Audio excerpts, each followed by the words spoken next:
Especially when they become teenagers, they really feel like um, you don't belong here in my room, quote unquote, or in my space. This is my thing that I have going on, and you got to remind them like, no, no, this is not yours.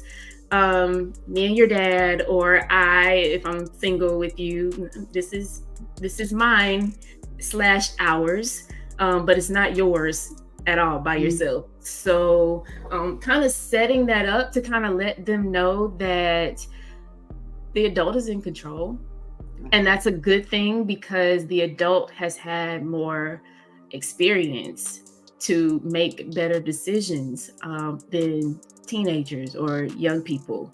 And children really want to know that someone is taking care of them. They want to know that someone, um, it makes them feel safe. Yeah. And that's the number one priority for a kid, is to feel safe.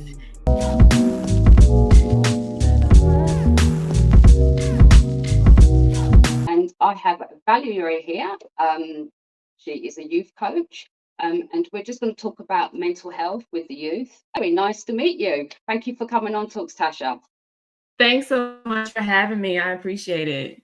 Okay. Do you want to give a rough background of where you started from, your foundation of how you got here? Just a quick little rough detail. Absolutely. Yeah. So, after I graduated high school, I went to college, ended up majoring in math education. So I became a math teacher. Worked with high school for a very long time until just a couple of years ago. Now I'm in the middle school setting, grades 6 through 8. Met my wonderful husband along the way. We have two beautiful boys, and that life is amazing all in itself. God has really blessed us there. And as I was going through the school system, I began to notice that I spent a lot of time coaching and mentoring the children, most of the time not about the math that I was hired to teach. And it became a regular thing for me. And so about 5 years ago, God spoke to me and he said, speak. Um, a few years before that, he said, feed my sheep. And so, of course, I didn't know what that meant at all. But coincidentally, along the way, I really started getting serious about my walk in Christ. And as I began to walk and travel down that journey, he began to unfold those pieces for me. So now Yeah. I am a teen life coach and an amazing math tutor that I Wow. love. I love doing it, all of it. Fantastic. It's amazing, isn't it, what God does and how he led you here. So tonight I'm going to talk about mental health with the youth. So the first question I've just got here really, and anyone's got young people, it's not easy raising. I've got a teenager myself, so it's not easy raising a young person. So why is there an epidemic, do you think, with mental health with the youth in society nowadays? What are the influences, do you think, with mental health for the youth? I love that we're calling it an epidemic, because the magnitude of the status of the mental health with kids is that great, and I don't think people put enough emphasis on it.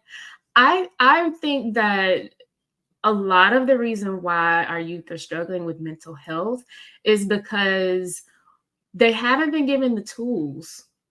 Like Yeah. I'm 41. So as I was growing up, there wasn't social media to compare to. It was only the people in my community. It was only the few people in my circle that I knew. There wasn't a lot of phones and screens, personal games that we could play with. When we played games, we had to play with other people. We had to That's it. communicate with other people. So I think that part of this epidemic is the fact that things have become so individualized for our youth that they are not able to develop the skills and the strategies to cope when they have disagreements or arguments or they feel sad. Yeah. And a lot of it is on their phones, isn't it? They spend a lot of time in their rooms, don't they, on their phones. They don't go out as much. I mean, when I was younger, I was always out. you know, Right. up the park or out with my friends. But now they're very insular. Yeah, you are right. That is. So, what could a parent do to sort of encourage a young person to sort of go out and get out there? Or I honestly, I think, while I do think it's an epidemic for the youth, I think that as parents, sometimes we don't see it as that. And mm, as parents, we're affected as well. We're on our phones, we're on our tablets, and those kinds of things. So I think it's easy for parents to miss that this may be happening until it's like too late. So and I'm speaking from experience. I There was a time when I felt like it was later in the progression where I started noticing my son displaying some aggression. He was playing this certain video game, and as soon as I became aware, that's when I had to start doing some things different and putting some things in place. So, for example, we took the game away. mm, Like, you cannot play that game anymore because it's affecting you mentally. We're seeing a completely different kid in you than we know you to be. And another thing is that we try to implement is a family game night. So mm. at least once a week. And I listen, parents, I am not saying that I am perfect or anything like that, because we have missed a lot. But we do try to have a game night so that we're all playing together, not on a screen or a phone, just to have that interaction. It's a great time to talk to your kids about what's been going on or how they're feeling. Yeah, yeah. And it's the family bonding as well, isn't it? Getting the Yeah. family together and bonding. And it's a good way of like hearing from your child, what's going on in their lives. Yeah, because they So feel like if yeah, you're taking that time out and they're used to you doing a lot of other things, then this makes them feel like you care. It makes them feel like you think that what they think is important. The key is like, but you got to listen to them though. Because I know as parents, sometimes, especially after a long day at work, you come home and because of all the frustrations from the day, sometimes, we tend to take it out on the kids. And this is a chance, to just kind of relieve a little bit of that, but let them talk and listen. This is not a time to um, parent, quote unquote, necessarily, and try to tell them all the things they're doing wrong and what they should be doing instead. You just want to provide a space for them to express how they feel, and you just listen. being a good listener, isn't it? Yeah. Being a good listener to them. Yes, Yeah. yes. So I was going to ask that question. Really, are parents to blame? But are parents to blame? Ah, so God tells us that He entrusts us with our kids to train them up in the way they should go. And um, I have come to realize that training happens regardless of what you do or what you don't do. It's both that trains the kids. So, in order to train them in His way, there Mm, has to be intentionality behind that. And if you're yeah, not intentional about training your kids in the ways of God through His principles and His truths, then they are getting trained still. It's just by the something other else. way. Yeah, Exactly. yeah, So, parents have a great responsibility when it comes to their kids, definitely, yeah. me included. And I think the difference between some parents and others is that they really take it to heart. They really make it part of their calling and their mission, that if this is what God has placed in front of me, then this is what I'm responsible for. And I'm going to steward over this the best Mm, that I can with the resources that I have and the information that I've been given at this time. So, mm. yeah, I do think that parents play a major role in the health of their kids. Absolutely, absolutely. It's the foundation, isn't it? They need that, and especially with God in their lives. But I have some families that who don't know the Lord, who are coming from a sort of a godless home with no faith. Do you find there's sort of a difference in that as well? Well, yeah, Yeah. um I think that God's principles and God's truths, they play out in the world whether you acknowledge that they belong to God or not. And so I know several families who we kind of throw out this term unchurched, right? So I know families that could be termed that way, and yet they're still very particular about what their kids are exposed to, where their kids go, how their kids are feeling, making sure their kids are able to um, feel free to talk to them whenever they need to talk. I'm not putting total blame at all on parents, because then I'd have to again be talking about me, and That's true. I don't want to do that. But I do want to emphasize the fact that parents play more of a role and have more influence than sometimes we give ourselves credit for. Yeah. And if we could just become aware of how Mm. great of an influence we do have, mixing that with a lot of love and a lot of care for the kids, and who we want to see them be in the world, then I think on a day-to-day basis we would make some different decisions about how we raise them and how we parent them. Yeah, absolutely. Something comes to mind with kids from single parent households that don't have fathers or mothers in the home. That makes a great impact. I mean, I come from a single family household, and that made a great impact in my life. So that must be hard as well, how it's influencing children as well with their mental health as well. And that, do you see that play out as well with the young, with the youth? Oh yeah. So most of the schools that I've worked with um, are poverty schools, the students, and a lot of them, they're either living with mom only, um, Mm, often with several siblings, or dad only. Maybe dad has, a girlfriend, or has a new wife, and now there's a stepmom involved, or they're living with their grandparents, their aging grandparents. And so all of that is a mixed concoction of um, a setup for mental health issues in students. Um, you are set up for not being seen in the house, not being heard, um, being silenced, being made to feel like you are an imposition, or being made to feel like you're a threat if you're a step sibling coming into a new family. Like there's just a lot of dynamics that play into but not what we call the normal household setup. And even though it can happen in both places, it tends to happen, it seems more easy in non-traditional settings in mm. at home. What boundaries can we put in place regarding youth's behaviours?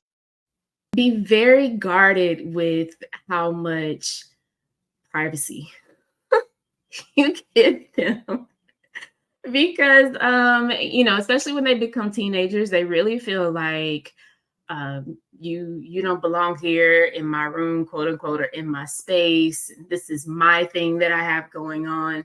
And you got to remind them, like, no, this is not yours.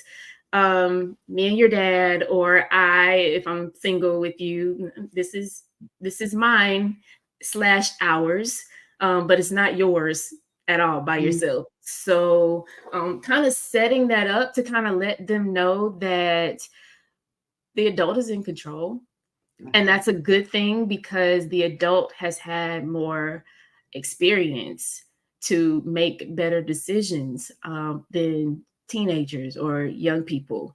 And children really want to know that someone is taking care of them. They Yeah, want to know that someone, it makes them feel safe. yeah, And yeah. that's the number one priority for a kid, is to feel safe. Mm, If not, there's panic and there's anxiety that starts to happen, and they start making decisions because of that. So um be guarded about their privacy. They do need some, but they don't need a whole lot. They got to know that you're going to come in, and everything's going to be okay. And I would that's it. also say limit what you allow them to watch or to be exposed to, especially on tablets. I have a friend named Dr. Tiffany Williams, and we do a Tuesday talk segment on education. And one of our episodes, we talked about video games and how it can mess with your kids' minds, and they start thinking all kind of crazy things. So, Wow. we suggested that parents and teachers limit that screen time. There are most devices, especially like Apple devices, there's so many safeguards you can put in place on those devices, the amount of time that they're on it, which sites they can or cannot go to. There's even a feature where if they're able to call or FaceTime, you can shut off certain numbers at a certain time of day that they cannot access. Like there's so Wow. much out there to safeguard our kids. We just have to do the research, and we just have to be aware of what's available for us. You get kids, yeah, that fight you over their tablets because they get so territorial about their phones, their tablets, their rooms, you know. Because some parents have battles with their children over their tablets. It's like an obsession. It's like a drug, isn't it? It is That so addictive. I used to mm, joke with my kids, my students all the time, because like you'll see them if it's like in the morning before school or during lunch or something, like they're always trying to get their plug and find a plug. And I'm like, oh, what are y'all doing? Y'all got to get juiced up or something, huh? On your phone. But that's serious. They are yeah, addicted. it's addictive. These apps and these games are made to be addictive. Wow. They use researchers to study the things that will cause people to stay drawn in and stay Wow. engaged.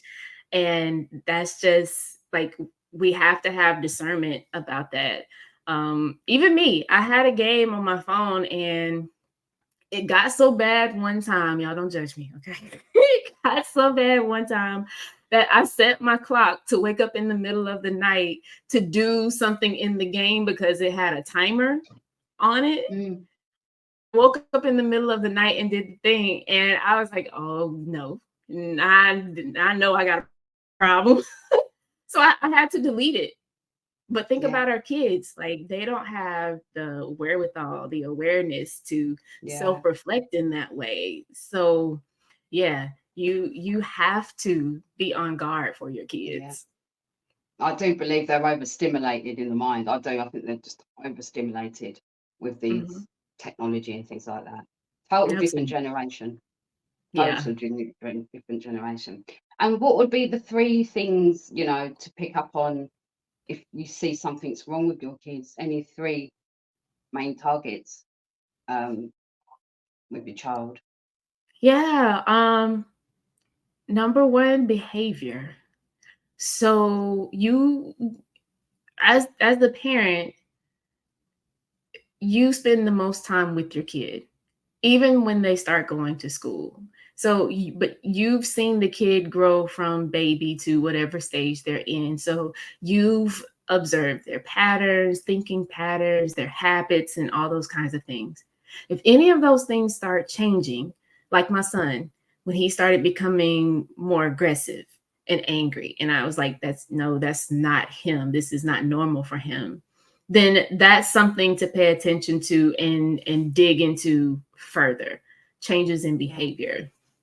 Um, Number two, I would say if not eating. So Mm, notice their eating patterns. Because a lot of mental health does deal with, I mean, anorexia, bulimia, especially for our young girls, those types of things are prevalent. Some girls in some spaces, it's their friend group. It's something that the friends are doing together. mm, So I would watch their eating habits to see how that's developing or not developing for them. Um, I would look at their social media if they're old enough to have one. Be friends with them. Let them know that they can't have a social media unless you're one of their friends on social media. So you can go in and check to see or what kind of messages are they sending? How are they talking with their friends? What's the content of the Mm, conversation that they're yeah, having with their friends? I think too many times we've seen where kids have um, either tried to commit suicide or actually gone through with suicide. And how many mm, times has there been a post on social media that they evidence, did yeah. right before, they attempted it? So I would say those things would be better. There's so many, honestly. There we are. That's why I put it to three. We could be Yeah, here all night because it's so much. And guys, we right. have to safeguard our children. We have to look out for their mental health. We have to watch over these young minds because the enemy's after our children. But we Absolutely. we have to protect them. Because I've Yeah, never and seen anything like this. if he can Never. get them in isolation, he's Yeah, got them. If he can get yeah, them isolated, yeah, yeah. You're so gifted, and this is really, really informative for me as well. So there's some things I'm going to be tweaking with my daughter, but you know, a lot of you guys need to hear this. Is because Valerie here, she's got a lot of knowledge. And where can they get hold of you if anyone needs more help or anyone needs to contact you? Where can people get hold of you, Valerie? absolutely. So I am on Facebook and Instagram, Valerie Wilson, or Valerie G Wilson on IG, and or you can send me an email, coachvaleriewilson@gmail.com. That's it. Brilliant. So that's it, really, guys. And I hope you got a lot from it. I have. Thank you so much, Coach Valerie. I should have called you Coach Valerie because that's your name, Coach Valerie, for coming on. I appreciate it. Thank you so much, Tasha. I enjoyed Yeah, it's it. been really good. It's really good. You can come back again anytime you Absolutely. want to. Just get in contact. Okay. Right, everyone. I'll see you again soon. Bye bye. Bye.